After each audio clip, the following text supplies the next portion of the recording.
Hi friends, இன்றைக்கி நம்ம பார்க்க போகிறது பனானா ஸ்வீட் போண்டா.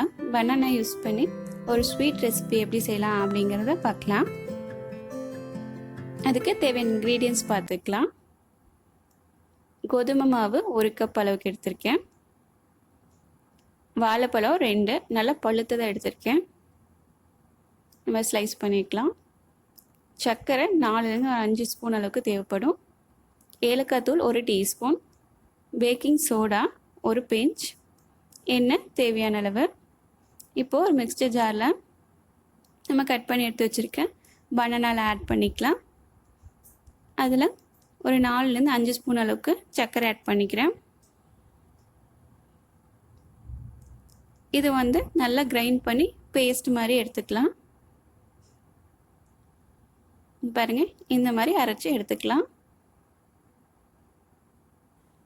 இப்போ ஒரு மிக்சிங் பவுலில் நம்ம எடுத்து வச்சுருக்க மாவு எடுத்துக்கலாம். அதில் ஏலக்காய் தூள், பேக்கிங் சோடா 2 ஆட் பண்ணிவிட்டு மைல்டாக ஒரு மிக்ஸ் பண்ணிக்கலாம்.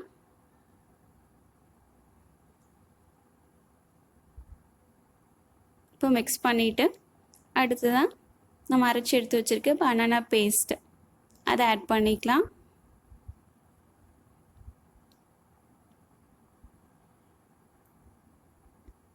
இப்போ இதை நல்லா மிக்ஸ் பண்ணிக்கலாம். மிக்ஸ் பண்ணிவிட்டு கொஞ்சம் கொஞ்சமாக தண்ணி விட்டு நல்லா மிக்ஸ் பண்ணிக்கலாம் க்ரீமி கன்சிஸ்டன்சிக்கு. இப்போ நம்ம போண்டா போடும்போது அந்த மாவு பதம் நம்மளுக்கு தெரியும்ல, அந்த மாதிரி ரொம்ப திக்காகவும் இருக்கக்கூடாது, ரொம்ப வாட்டரியாகவும் இருக்கக்கூடாது.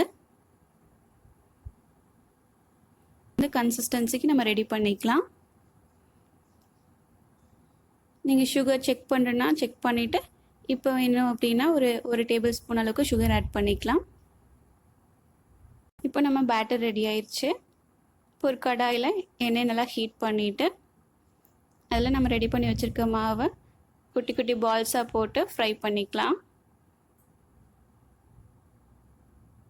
இது மாதிரி சின்ன சின்ன பால்ஸாக போட்டுக்கலாம். போட்டு நல்லா திருப்பி விட்டுக்கணும். கோல்டன் ப்ரௌன் ஆகிற வரைக்கும் இந்த மாதிரி நல்லா ஃப்ரை பண்ணி எடுத்துக்கணும். இது ரொம்ப சிம்பிளான ஒரு ரெசிபி, ரொம்ப நல்லாயிருக்கும். நீங்கள் சுகருக்கு பதிலாக வெல்லம், கருப்பட்டி அந்த மாதிரி எது வேணாலும் ஆட் பண்ணிக்கலாம்.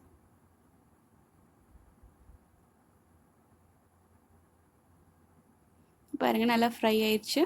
இப்போ நம்ம இதை எடுத்துடலாம். அவ்வளோதாங்க, நம்ம ஸ்வீட் போண்டா ரெடி ஆயிடுச்சு. ரொம்ப நல்லாயிருக்கும். குழந்தைகள்லேருந்து எல்லாத்துக்குமே ரொம்ப இது பிடிக்கும். கண்டிப்பாக ட்ரை பண்ணி பாருங்கள்.